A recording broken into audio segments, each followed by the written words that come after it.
നമസ്കാരം. മകം നക്ഷത്രത്തിൽ ജനിച്ചവർക്ക് ആഗ്രഹിക്കുന്ന കാര്യങ്ങളെല്ലാം നിഷ്പ്രയാസം സാധിക്കും. വളരെ ഏറ്റെടുക്കുന്ന കാര്യങ്ങളിൽ പൂർണ്ണത കൈവരും. ഉദ്യോഗത്തിൽ സ്ഥാനക്കയറ്റം ലഭിക്കുമെന്ന് മാത്രമല്ല, കുടുംബാംഗങ്ങളെ ഒരുമിച്ച് താമസിപ്പിക്കാൻ തക്കവണ്ണമുള്ള തൊഴിൽ ക്രമീകരിക്കുവാനോ ഉദ്യോഗമാറ്റമുണ്ടാകുവാനോ ഉള്ള സാഹചര്യങ്ങൾ വേണ്ട വിധത്തിൽ അനുകൂലമാകും വിധത്തിൽ വിജയിക്കും.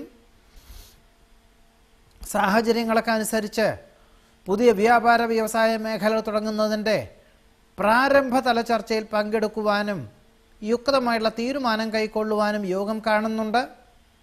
സാമ്പത്തിക വിഷയത്തിൽ കൂടുതൽ നിയന്ത്രണങ്ങൾ ഏർപ്പെടുത്തുന്നത് വഴി കടം വാങ്ങുവാനുള്ള സാഹചര്യത്തിൽ നിന്നും പിന്മാറുവാൻ സാധിക്കും. അഗ്നി, ആയുധം, ധനം, വാഹനം എന്നിവ ഉപയോഗിക്കുമ്പോൾ മാസത്തിൻ്റെ രണ്ടാമത്തെ പകുതിയിൽ വളരെ നിയന്ത്രണം വേണ്ടതാണ്.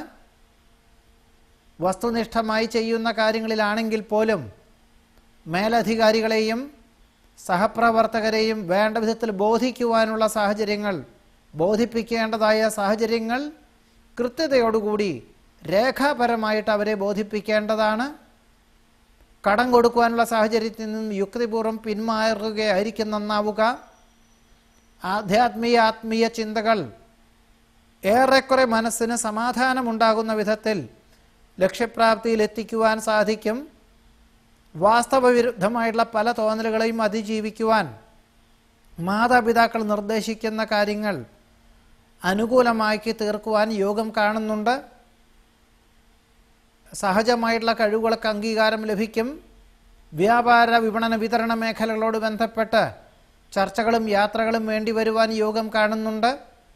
വിദേശത്ത് താമസിക്കുന്നവർക്ക് ഓണക്കാല അവധി ലഭിച്ചതിനാൽ കുടുംബാംഗങ്ങളോടൊപ്പം ജന്മനാട്ടിലേക്ക് വന്നു പോകുവാനുള്ള ഏർപ്പാടുകളൊക്കെ ചെയ്യുവാനുള്ള അവസരമുണ്ടായിത്തീരും.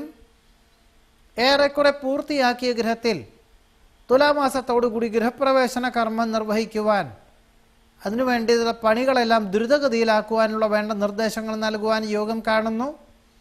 പുതിയ കാർഷികമായിട്ടുള്ള മേഖലകൾക്ക് പണം മുതൽ മുടക്കുവാനുള്ള സാഹചര്യങ്ങൾ കൂടി മകൻ നക്ഷത്രക്കാർക്ക് ഈ മാസത്തിൽ വന്നു ചേരുവാൻ യോഗമുണ്ട്. നമസ്കാരം.